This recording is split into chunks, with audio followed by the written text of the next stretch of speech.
Makanya negara kita kapan mau bersyariat Islam, oh jangan mimpi untuk nggak tahu kapan gitu. Kenapa pejabat-pejabat kita tidak mendukung semua kok, iya kan? Padahal mayoritas muslim tapi nggak ada yang mendukung perjuangan Islam. Bagaimana menjadikan negara kita bersyariat Islam? Waduh, itu mestinya revolusi kali baru bisa. Sulit sekali.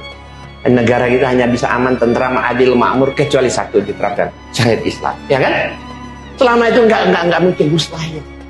Islam mudah dimurtadkan karena lebih banyak umat Islam yang miskin daripada yang sejahtera, ya toh? Karena miskin itu, kemiskinan jurus kepada kekufuran. Karena dengan miskin kadang-kadang sembako murah, super mie, bantuan sosial sedikit aja atau pendidikan, banyak orang murtad. Lebih banyak umat Islam itu berpendidikan rendah daripada tinggi, sehingga mudah dibodohin, dipengaruhi oleh para politikus dan misionaris, ya kan?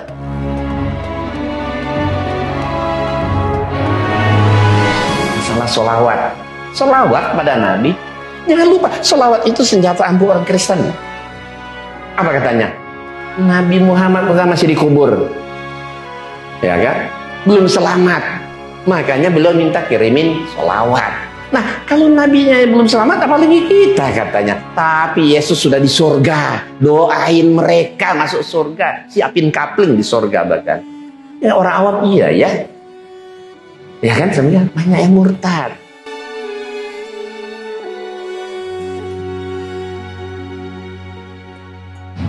Goyang-goyang. Bismillahirrahmanirrahim. Assalamualaikum warahmatullahi wabarakatuh. Alhamdulillahillazi arsala rasulahu bil huda wa dinil haq liyuzhirahu 'alad dini kullihi walau karihal musyrikun. Asyhadu an la ilaha illallah wahdahu la syarikalah wa asyhadu anna Muhammadan 'abduhu wa rasuluh la nabiyya ba'da. Amma ba'du, qala Allah ta'ala fil Qur'anil Karim, wa lan tarda anqal yahudu wa lan nasara hatta tattabi'a millatahum. Wa qala aidan wa may yabtaghi ghairal islami dinan fala yuqbal minhu wa huwa bil akhirati minal khasirin. Ini kok bangku goyang-goyang. Ya alhamdulillah, kita bersyukur kepada Allah Subhanahu wa taala. Baru saja kita sama-sama selesai melaksanakan sholat maghrib secara berjamaah. Salam dan salam semoga tetap tercurah kepada junjungan kita baginda Rasulullah Muhammad sallallahu alaihi wasallam beserta keluarga dan para sahabatnya, mudah-mudahan termasuk kita sekalian di dalamnya. Bapak, Ibu, hadirin sekalian yang dimuliakan oleh Allah Subhanahu wa taala.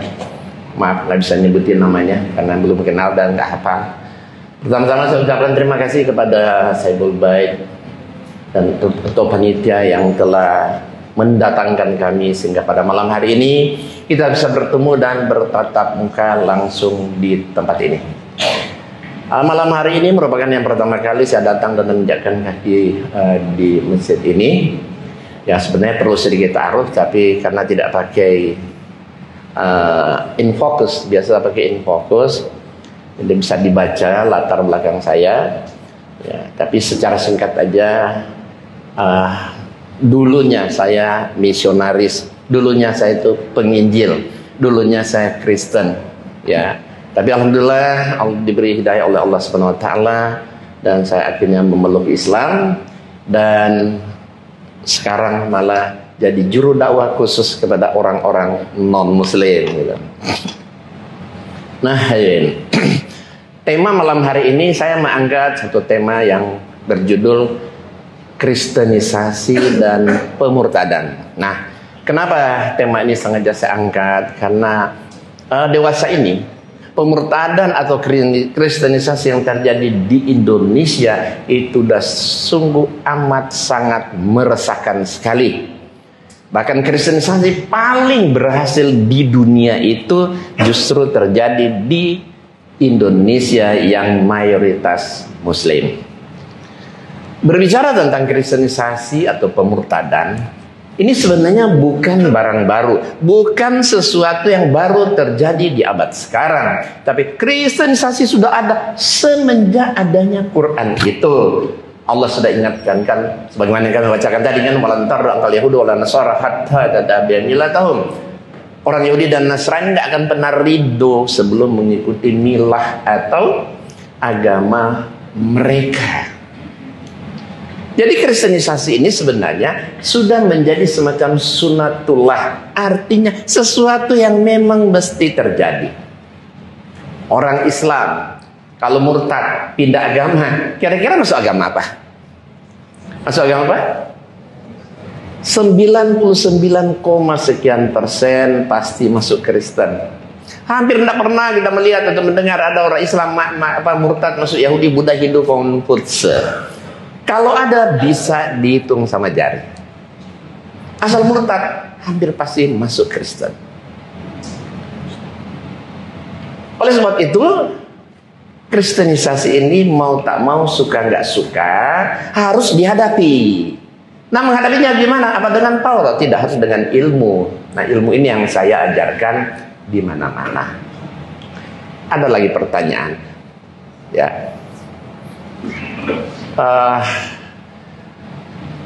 Pemurtadan ini, ya, ada seorang petinggi polisi, namanya Anton Tabah.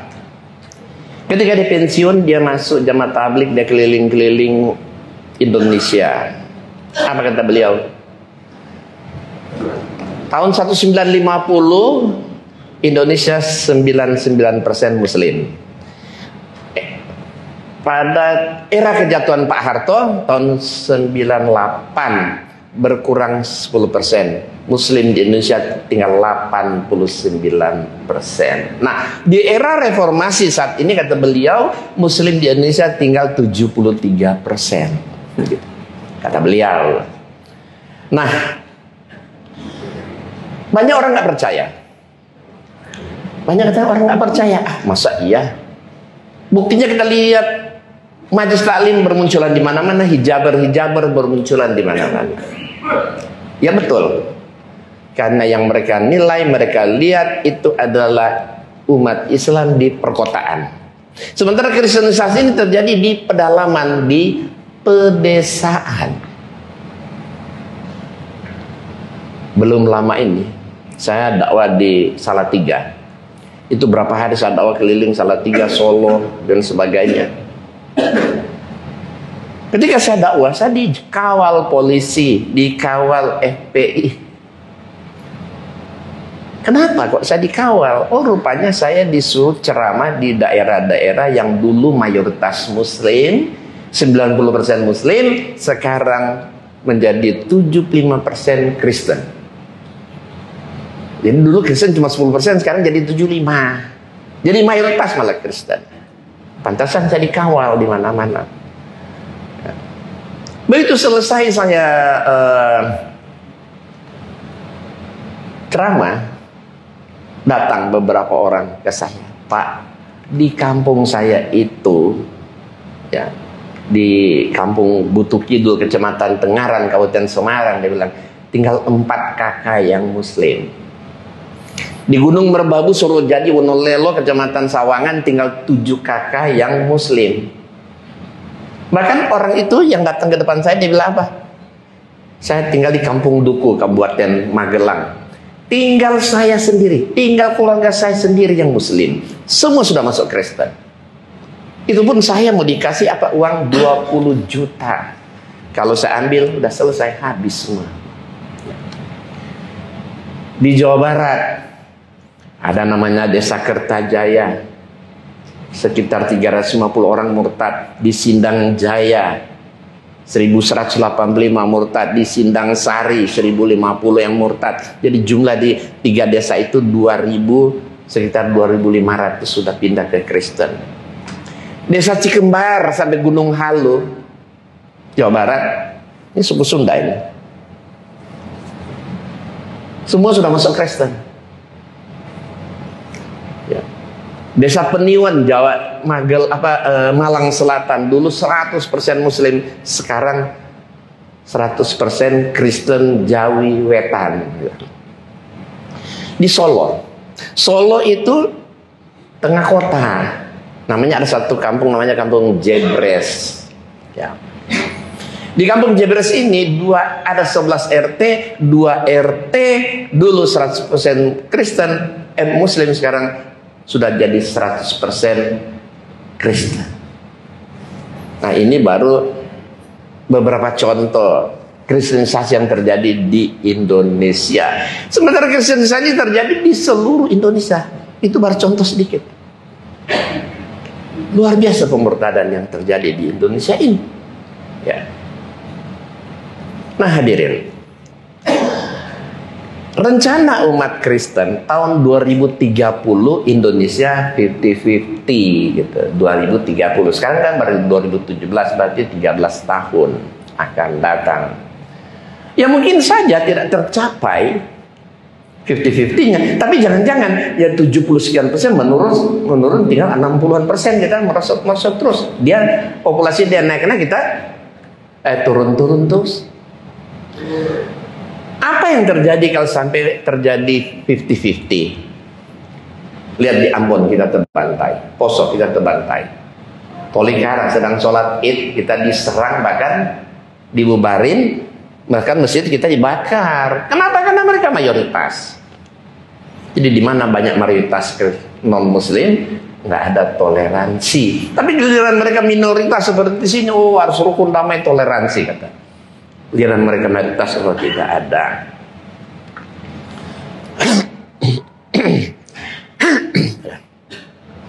Nah, ini tentu sangat berbahaya. Kenapa sangat berbahaya? 50 atau 100 tahun akan datang, kemungkinan besar Indonesia bisa menjadi mayoritas Kristen. Kalau tidak diantisipasi, kan? Jadi ini berbanding terbalik dengan apa yang terjadi di Eropa dan Amerika. Eropa, Amerika, dan negara barat lain, perkembangan Islam di sana amat sangat menggembirakan.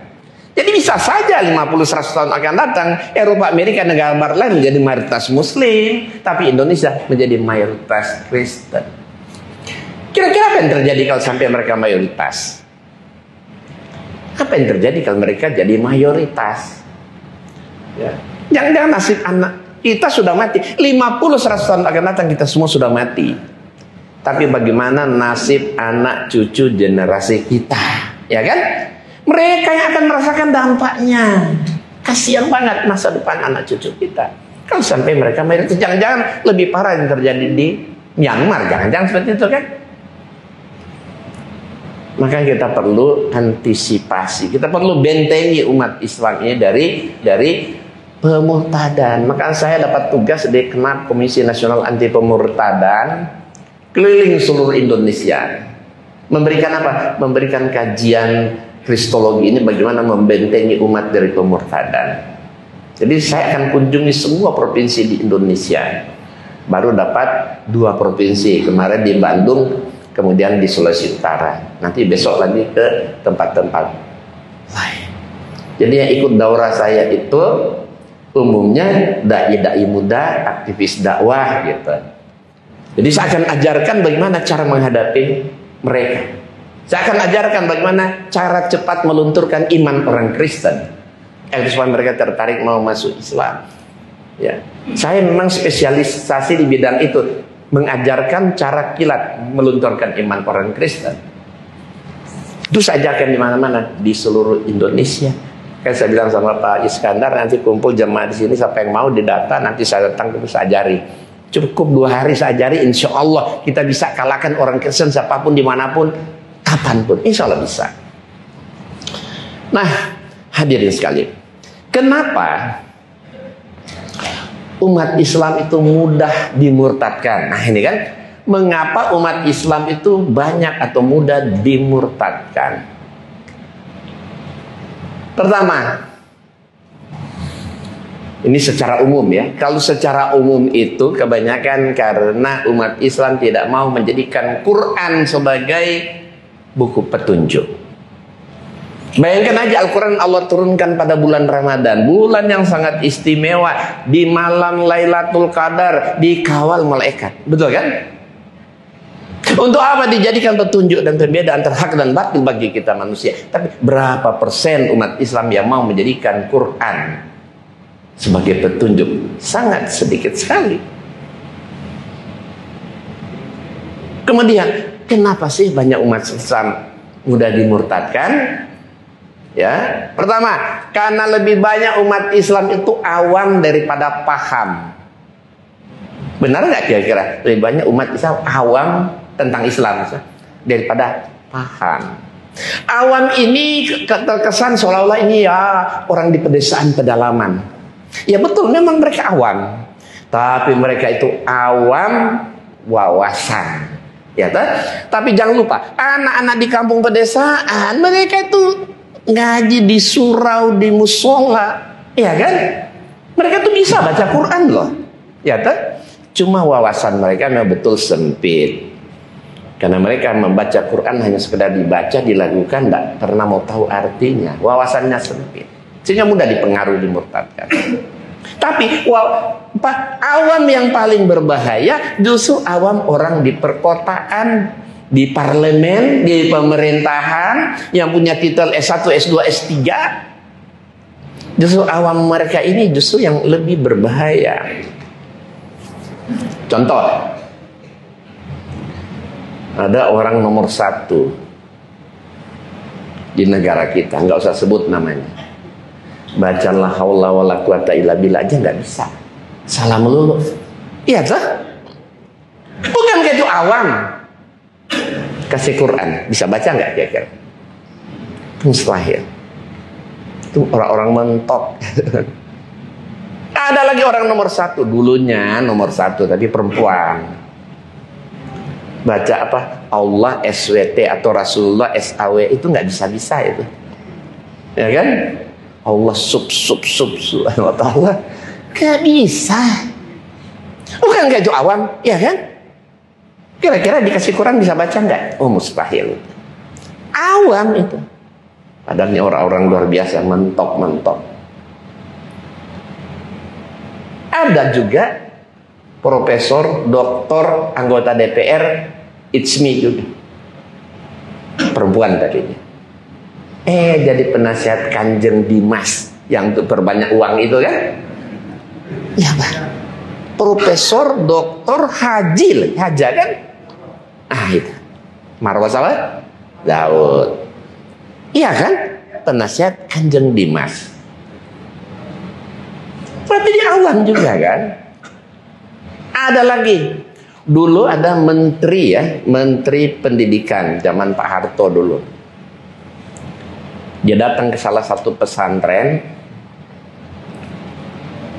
penghafal Quran. Ustadznya bawa anak-anak kecil dibawa, dia tunjukkan ke Pak Menteri Pendidikan itu.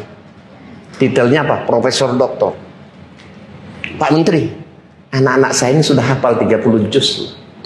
Apa kata menteri itu? Oh luar biasa ya, masih berapa juz lagi yang belum katanya. Coba. Masa ada menteri pendidikan kok Quran orang sudah hafal 30 juz kok dia mesti nanya masih berapa lagi yang belum katanya kan? Lah berarti awam itu kan? Jadi titelnya S1, S2, S3 profesor doktor tidak menjamin mereka itu paham Quran atau Islam. Tidak. Betul mereka pintar tapi di bidang ilmu pengetahuan tertentu kan? Tapi kalau berbicara tentang Quran atau Islam rata-rata mereka itu blank gitu. Makanya lihat aja Al-Maidah 51. Cuma 1 ayat, 21 kali sidang, ya kan? 21 kali sidang Al-Maidah 51. Sudah di awam semuanya orang-orang kita ini kan, pada hakim-hakim juga kan? Sampai datangkan dari Mesir ahli tafsir. Untung dikembalikan Pak itu kan, disuruh pulang. Kenapa katanya? Oh kata Ahok dia mengatakan jangan pakai. Ada kata pakai. Jangan pakai Al-Maidah 51. Ada kata pakai. Seolah-olah kata Ahok ada pakai itu merubah arti. Padahal justru menurut saya itu dengan menambah kata pakai lebih memperjelas, mempertegas. Contoh, jangan makan pakai sendok, lebih bagus makan pakai tangan. Nah, coba dibuang kata pakai. Jangan makan sendok, lebih bagus makan tangan. Iya kan? Jangan makan pakai piring, lebih bagus makan pakai daun pisang. Buang kata pakai. Jangan makan piring, lebih bagus makan daun pisang. Justru kata pakai itu lebih memperjelas, mempertegas objek apa itu kan? Itu Al-Maidah 51. Saya yakin ustadz-ustadz di kampung aja kalau ditanya Al-Maidah 51 itu pasti mereka bilang ya ini memang ini penistaan terhadap agama kan? Memang jelas-jelas larangan kok memilih pemimpin non-muslim. Coba di surat Al-Maidah 51 kan, ya, dilarang memilih orang Yahudi dan Nasrani kan. Nasrani aja Allah larang, ya. Pakai surah dalam aja. Nasrani aja Allah larang coba untuk dipilih. Apalagi Kristen. Ya. Kalau Nasrani itu masih termasuk pengikut Nabi Isa alaihissalam. Banyak yang masih tauhid. Tapi Kristen itu pengikut Paulus yang Trinitas, ya kan? Jadi kalau Nasrani aja dilarang, apalagi Kristen. Tapi kok aneh, bisa 21 kali. Yang ngatakan yang pakai itu, bintangnya berapa di pundak sini? Ya tuh, orang-orang mentok, pintar-pintar. Tapi ternyata awam. Makanya negara kita kapan mau berseret Islam, jangan mimpi untuk nggak tahu kapan gitu. Kenapa pejabat-pejabat kita tidak mendukung semua kok? Iya kan? Padahal mayoritas muslim, tapi nggak ada yang mendukung perjuangan Islam. Bagaimana menjadikan negara kita berseret Islam? Waduh, itu mestinya revolusi kali baru bisa. Sulit sekali. Saya walaupun mantan Kristen, tapi saya punya cita-cita bagaimana jangan dulu saya mati kalau boleh sebelum menyaksikan negara kita berseret Islam. Negara kita hanya bisa aman, tentram, adil, makmur kecuali satu diterapkan, syariat Islam, ya kan? Selama itu enggak mungkin, mustahil. Kedua, kenapa banyak orang Islam mudah dimurtadkan? Karena lebih banyak umat Islam yang miskin daripada yang sejahtera, ya toh? Karena miskin itu, kemiskinan jurus kepada kekufuran. Karena dengan miskin kadang-kadang sembako murah, super mie, bantuan sosial sedikit aja atau pendidikan, banyak orang murtad. Ya. Ketiga, lebih banyak umat Islam itu berpendidikan rendah daripada tinggi, sehingga mudah dibodohin, dipengaruhi oleh para politikus dan misionaris. Ya kan? Logikanya bapak-bapak ya ibu, logikanya pemilihan gubernur DKI itu Ahok itu paling tinggi 20% suaranya, ya Pak ya? Paling tinggi 20% kalau dilihat memilih itu sesuai agama kan? Paling tinggi 20. Oh, kok bisanya 40 lebih? Berarti yang 20% lebih yang milih dia awam-awam semua, ya Pak ya? Awam-awam semua milih pemimpin non-muslim. Coba. Keempat, karena banyak umat Islam beranggapan semua agama sama, semua agama benar, semua kitab suci, ya Allah, semua pemeluk agama masuk surga. Apalagi akhir-akhir ini beberapa tahun ini terakhir muncul satu aliran namanya JIL. Tahu JIL kan? Jaringan Iblis Lokal. Ada yang mempelesetkan begitu, jaringan Iblis Laknatullah. Tapi kalau menurut Pak Iskandar, jaringan Iskandar luas, kata dia bilang. Menurut orang JIL kata tidak boleh umat Islam mengklaim Islam aja agama yang benar. Semua agama benar, semua kitab suci wahyu Allah, semua pemeluk agama katanya masuk surga. Hanya jalan cara atau teknisnya yang berbeda. Sehingga apa? Banyak umat Islam awam, kalau begitu murtad pindah agama nggak masalah, semua agama sama kok. Malah lebih enak di Kristen kok, nggak repot-repot. Di Islam harus seharian sholat 5 kali, seminggu 5 kali, 7, 35 kali. Di Kristen seminggu sekali, ya kan? Kalau sama-sama selamat kan akan beragama Kristen dong daripada Islam. Orang akan cenderung memilih agama yang paling mudah diamalkan, agama yang paling ringan resikonya, ya kan? Kristen. Ini kenapa? Nggak logik, nggak rasional. Makanya saya hijrah Bapak dan nggak mau ngikutinya kan. Tapi berbahaya bagi orang awam dan anak muda. Karena mereka bisa melakukan apa saja. Nanti ada yang tebus. Coba. Ibadah seminggu sekali. Cuma percaya Yesus Tuhan aja jamin masuk surga katanya. Kalau Islam apa-apa serba insya Allah. Tapi di Kristen pasti masuk surga. Ibadah seminggu sekali jamin masuk surga. Dosa ditebus lagi. Luar biasa Pak iming-iming ini kan. Sangat berbahaya bagi orang Islam awam dan anak-anak muda. Jadi mereka bisa melakukan apa saja. Katanya toh nanti ada yang tebus. Di Islam apa-apa serba repot. Kelima, kenapa Kenapa banyak umat Islam mudah dimurtadkan? Karena banyaknya pembusukan yang dilakukan oleh para misionaris, pendeta, penginjil terhadap umat Islam. Contoh, masalah solawat. Solawat pada Nabi. Jangan lupa, solawat itu senjata ampuh orang Kristen. Apa katanya? Nabi Muhammad masih dikubur. Ya kan? Belum selamat.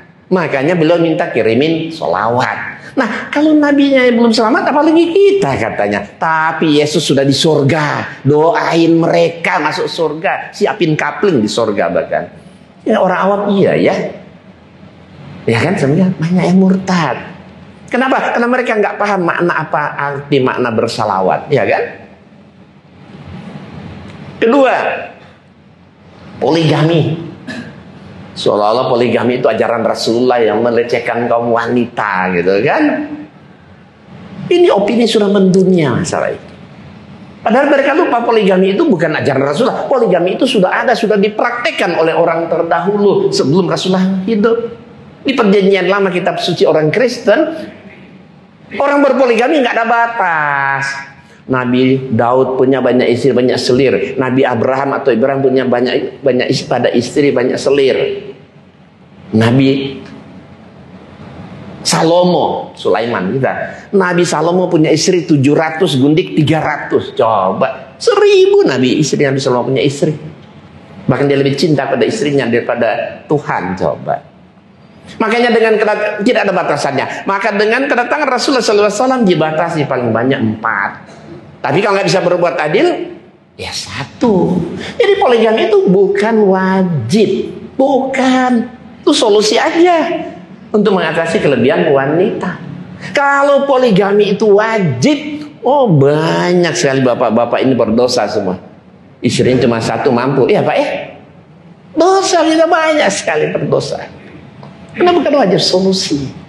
Ya, untuk mengatasi kelebihan wanita jauh lebih banyak dari pria ya. Itulah poligami. Kadang-kadang kita menikah istri mandul. Nah, apa solusinya? Ketika menikah kadang-kadang istri menopause dini. Oh, laki-laki nggak ada prek-preknya, gimana? Biarin dia bersinah, karena lebih bagus kan.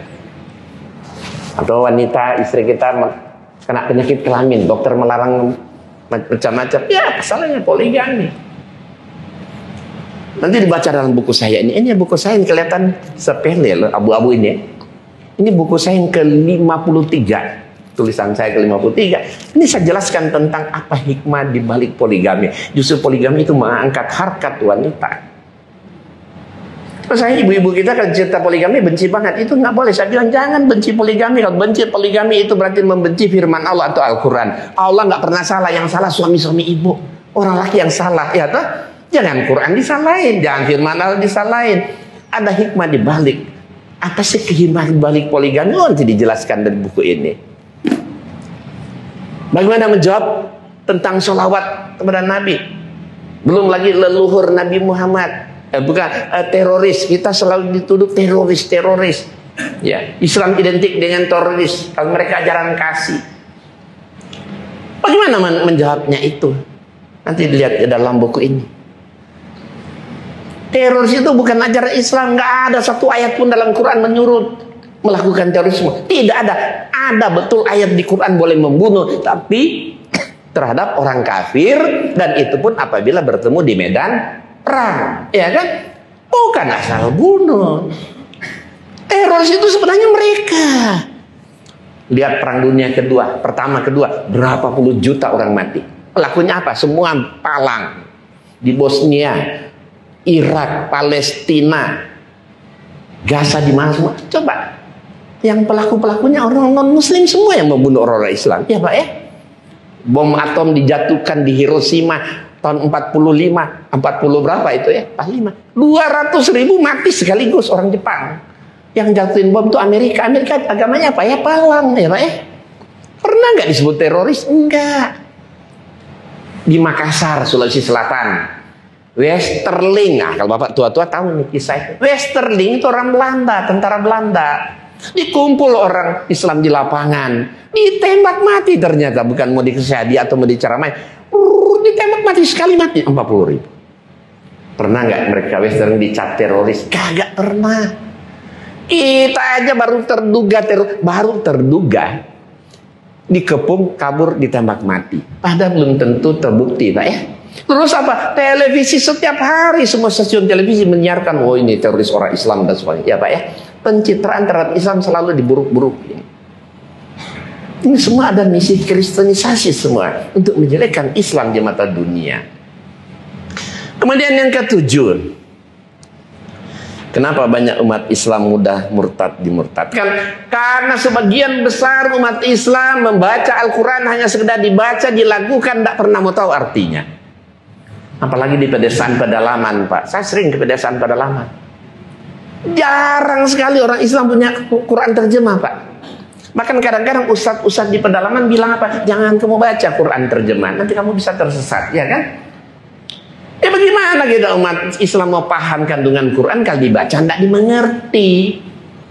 Baca, dilakukan, itu pun memilih surat-surat tertentu dan dibaca pada malam-malam tertentu. Banyak, ya kan? Banyak begitu kan? Asal datang di mana-mana seluruh Indonesia sekeliling. Apa yang kalian baca setiap Kamis malam Jumat? 80% menjawab Yasinan, 20% Al-Kahfi. Saya bilang baca Quran itu bagus, berpahala. Satu rupanya berpahala kok. Baca Yasin, hafal Yasin itu bagus. Siapa bilang nggak bagus? Bagus. Tapi kan Al-Quran itu ada 114 surat. Baca semuanya. Karena setiap surat punya kelebihan dan keutamaan masing-masing, Pak ya. Dan itu pun harus tahu artinya.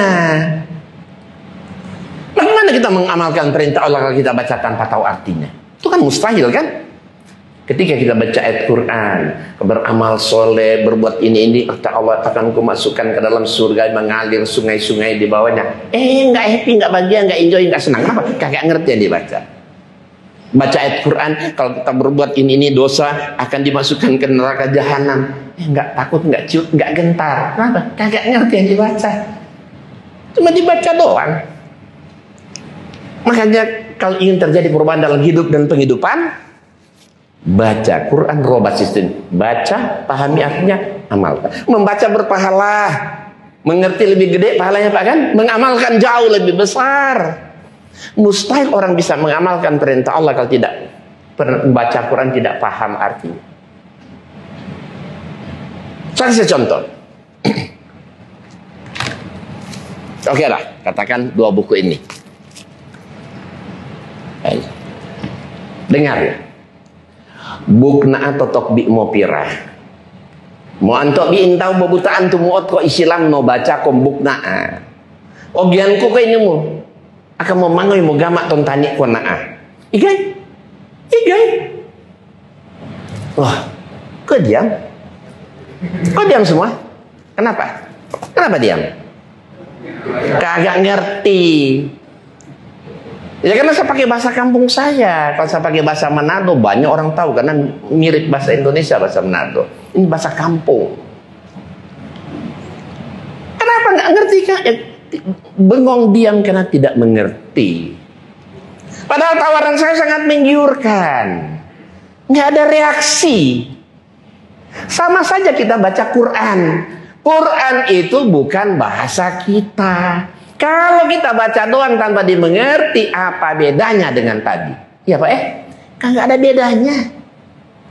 Banyak janji-janji Allah yang sangat menggembirakan, menggiurkan, tapi kita tidak reaksi membacanya karena tidak mengerti.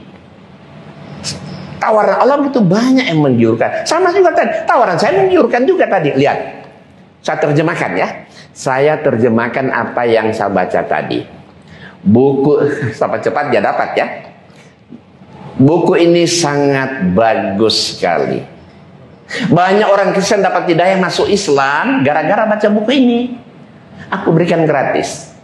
Kalau mau ngambil ke depan sini, ayo silakan, cepat-cepat dia dapat. Ayo, ayo, ambil di sini. Sebentar. Sini. Kenapa antum berdua maju ke depan? Tadi ada perintah suruh ngambil depannya. Karena perintahnya jelas. Ya. Jadi mereka berdua maju karena mengerti apa yang saya janji kan? Kalau maju ke depan saya kasih. Betul? Saya kasih benaran kan? Saya tepati janji saya. Pertanyaannya, mungkinkah Allah ingkar janji? Mungkin Allah ingkar janji? Tidak, Allah tidak mungkin ingkar janji. Surat 35 ayat 5 nanti lihat bagaimana Allah menepati janji. Tetapi kata Allah dalam surat 2186 Al-Baqarah, wa iza sa'alaka ibadi anni fa inni qaribun ujibu da'watad da'i iza da'an falyastajibu li wa yu'minu bi la'allahum yarsudun. Dan apabila hamba-hambaku bertanya kepadamu tentang aku, jawablah, kata Allah, sesungguhnya aku ini dekat. Di ayat lain lebih dekat dari leher kan. Aku mengabulkan doa permintaan hamba. Apabila hambaku bermohon kepadaku, aku kabulkan doa permintaan hamba. Apabila hambaku memohon kepadaku, kata Allah. Tetapi kata Allah, hendaklah mereka itu memenuhi segala perintahku dan beriman kepadaku. Jadi kata Allah, dia akan kabulkan apapun yang kita minta, doa kita. Tetapi kata Allah syaratnya harus juga melakukan perintahnya. Nah, pertanyaannya, bagaimana mungkin Bapak Ibu bisa melakukan perintah Allah, kalian dibaca Quran tidak dimengerti? Kan tidak mungkin kan? Tidak mengerti kok, bagaimana mau diamalkan? Jadi kalau Bapak baca Quran, pahami, amalkan, karena mengerti, Allah pasti akan kabulkan apapun doa permintaan Bapak Ibu. Cuma cara Allah mengabulkan doa ada 4. Ada yang langsung doa kita diijabah, ya. Kedua, diganti nikmat yang lain. Ketiga, ditunda waktunya. Tidak sekarang tapi mungkin nanti. Tapi yang keempat terakhir, yakin tidak dikabulkan di dunia, tapi pasti ada catatan amal kita di akhirat. Ya kan? Oleh sebab itu, kalau ingin terjadi perubahan dalam hidup dan penghidupan kita, robah sistem membaca dan memahami Quran. Karena Allah juga berfirman, innallaha la yughayyiru ma biqaumin hatta yughayyiru ma bi anfusihim. Allah tidak akan merubah nasib satu kaum apabila mereka tidak mau merubah nasib pada diri mereka sendiri. Minimal insya Allah Allah akan beri rezeki pada kita dari jalan dan tidak kita sangka dan kita tidak duga-duga. Kalau kita baca Quran kita pahami artinya, ya. Kalau kita baca Quran kita pahami artinya, berbuat dosa kecil aja mikir, apalagi dosa gede, apalagi mau murtad, itu nggak mungkin orang takut. Bapak, kalau kita baca Quran, contoh ya, inna dina indallah al-Islam, sesungguhnya agama diridhoi Allahnya Islam. Ngapain pindah agama? Selain pada Islam nggak benar. Surat 3:19, surat 3:85, wa may yabtaghi ghairal islami dinan fala yuqbal minhu wa huwa fil akhirati minal khasirin. Barang siapa mencari agama selain daripada agama Islam, maka sekali-kali tidak akan diterima agama itu daripadanya, dan di akhirat dia termasuk orang yang merugi. Murtad, tertolak, tidak diterima, bahkan dapat azab Allah. Siapa yang mau murtad? Iya kan? Tak mau. Laqad kafara allazina qalu innallaha wal masih ibnu Maryam wa qala al masih ya bani Israil abudullaha rabbi wa rabbakum innahu may yusyrik billah faqad haramallahi alaihi jannah wa mawahu nar wa ma lizalimin min ansar.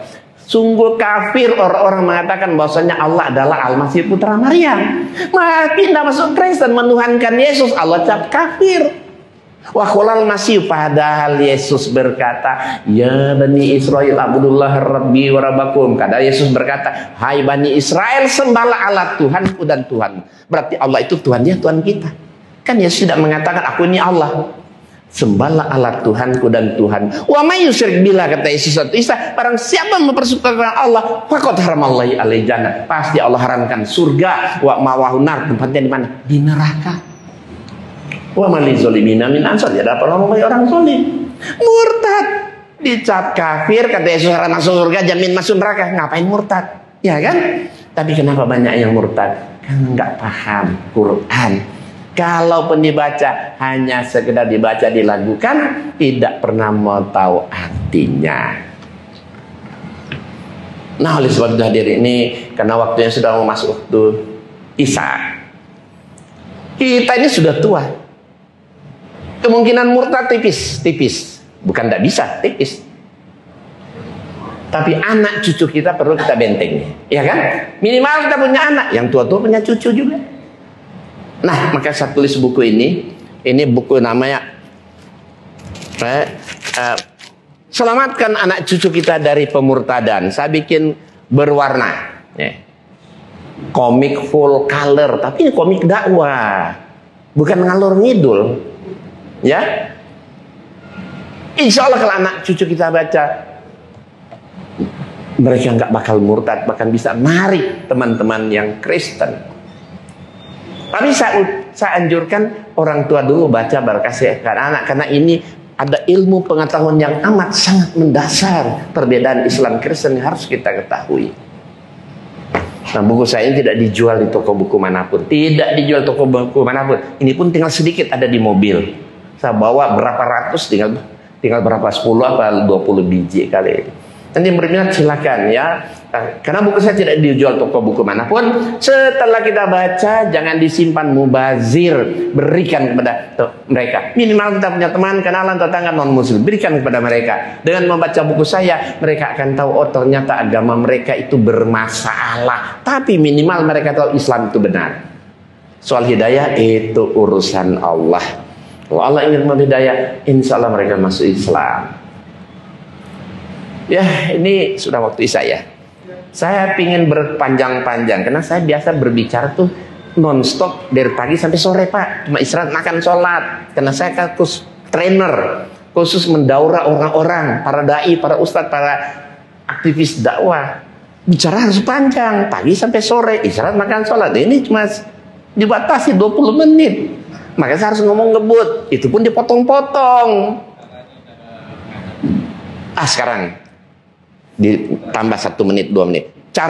Bagaimana cara Bapak memberikan buku saya atau berdakwah kepada orang Kristen supaya dia mau masuk Islam? Ada satu cara paling berhasil. Ada seseorang, ya.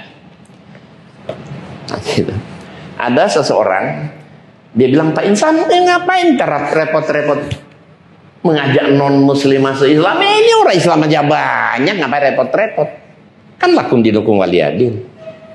Iya, saya bilang lakum dinukum waliyadin itu betul. Tapi ayatnya di ujung atau di awal? Ujung atau awal? Paling ujung. Awalnya kul artinya katakan. Jadi katakan dulu, sampaikan dulu, dakwah dulu, berbuat dulu, berikhtiar dulu. Sampaikan dulu. Kan dia nggak mau, ya sudah, lakum dinukum waliyadin. Sebaik-baik ada ikhtiar. Bukankah Rasulullah kita diutus untuk seluruh manusia, seluruh alam semesta? Wa ma arsalnaka illa rahmatan lil alamin, wa ma arsalnaka illa kafatan linnas. Ya kan? Rasul itu seluruh alam semesta, seluruh umat manusia. Akhirnya dia beli buku saya. 1 menit lagi dia beli buku saya, dicari teman-teman yang Kristen. Apa kata? Dia cari teman sekantor yang Kristen. Saya punya buku bagus. Tapi bagus bagi saya belum tentu bagus buat Anda. Masalahnya di sini ada ayat Quran, ada ayat Injil. Semua ayat-ayat Quran saya cek ke Al-Quran betul. Tapi ini ada ayat Injil deh. Aku nggak ngerti. Kamu kan Kristen, boleh nggak saya minta tolong? Nah, si Kristen ini merasa ya dia dihargai, dihormati, bahkan diberi amanah kan? Dengan senang hati diambil karena bakal mau tanya. Dia baca dengan teliti setiap ketemu ayat Injil. Dia cek ke Injil. Berapa hari kemudian ketemu. Gimana? Sudah baca? Apa katanya? Iya ya, ternyata semua ayat-ayat Injil ini benar. Bahkan saya tertarik untuk masuk Islam. Apa kata Bapak itu? Kalau Anda mau masuk Islam, kebetulan Pak Insan Mokoginta ada di sini, di Pekanbaru Riau waktu itu. Gimana kalau beliau yang Islamkan kami sekeluarga? Demi Allah Pak, malam itu langsung saya meluncur. Saya syahadatkan satu keluarga masuk Islam. Besok ini dicari teman wanitanya, satu kantor, insinyur, orang Batak, perempuan. Dia doakan yang sama. Ujungnya apa? Iya betul juga ini. Semua Injil benar semua. Saya juga tertarik untuk masuk Islam, tapi jangan sekarang katanya. Kita bawa dia ke restoran, makan, minum, ngobrol-ngobrol. Kata Bapak itu, kalau undang Pak Insan lagi ke Pekanbaru ini kan butuh waktu, butuh biaya. Mumpung kan beliau ada di sini. Dia pikir-pikir, ya udah dah sekarang aja, demi Allah. Malam itu langsung saya syahadatkan masuk Islam. Nah, dia orang Blitar, dia pulang ke Blitar, dia bawa buku-buku saya, dicari teman-teman lamanya yang Kristen. Dia dakwahkan yang sama, masuk Islam lagi. Tapi dia sendiri yang syahadatkan. Nah, ini merupakan cara terbaik dan terhormat. Ya. Jangan mentang teman lama ya. Lo baca buku ini biar lo tahu agama lo. Jangan gitu. Minta tolong ngecek tuh basa-basi. Kalau nggak benar saya akan maki-maki penulis buku ini, Pak Insan Moko kita. Itu sebenarnya cuma basa-basi. Ya toh? Dengan dia membaca, ya dia akan tahu ternyata agama dia bermasalah, tapi minimal dia tahu Islam itu agama yang benar. Soal hidayah itu urusan Allah. Tidak ada paksaan. Ya. Tidak masuk Islam pun Pak ya. Tidak dia masuk Islam juga kita tetap berpahala, ya Pak kan? Kenapa? Kita sudah sampaikan, kita sudah dakwakan. Kenapa? Hidayah urusan Allah, ya Pak? Ya, gitu. Jadi kita punya peluang yang sama. Nah, buku saya ini tidak dijual di toko buku manapun maupun di Indonesia. Jadi kalau Bapak dan Ibu berminat, silakan ada di depan di luar masjid. Ini pun terbatas. Setelah dibaca, sekali lagi jangan disimpan, mubazir, berikan kepada mereka. Mudah-mudahan Allah beri hidayah kepada mereka masuk Islam. Baik. Ini ada buku saya, tulisan saya. Ya. Saya ada selama masuk Islam saya nulis buku 53 judul. Tapi saya pada kesempatan saya bawa hanya lebih 10 judul. Kenapa? Karena berat buku kan. Nah, buku ini akan hadiahkan untuk masjid. Nanti Bapak Ibu kalau ingin baca buku-buku saya ini boleh pinjam di perpustakaan ya, perpustakaan masjid. Nah, tapi bagi yang lain mau beli nanti ada di depan. Baik, mana yang penerimanya, pengurus masjid? Pak, Cin, mau dipotret? Ini Pak, menghadap sana. Dibuka lebar, dilebarin begini Pak ya, sebagian. Saya buka sebagian ya. Oke. Oke, silakan menghadap sana. Oke. Mudah-mudahan manfaat Pak. Ya demikian hadirin kita tutup dengan hamdalah dan doa kafaratul majlis. Subhanakallahumma wa bihamdika asyhadu an la ilaha illa anta astaghfiruka wa atubu ilaik. Alhamdulillahirabbil alamin. Assalamualaikum warahmatullahi wabarakatuh.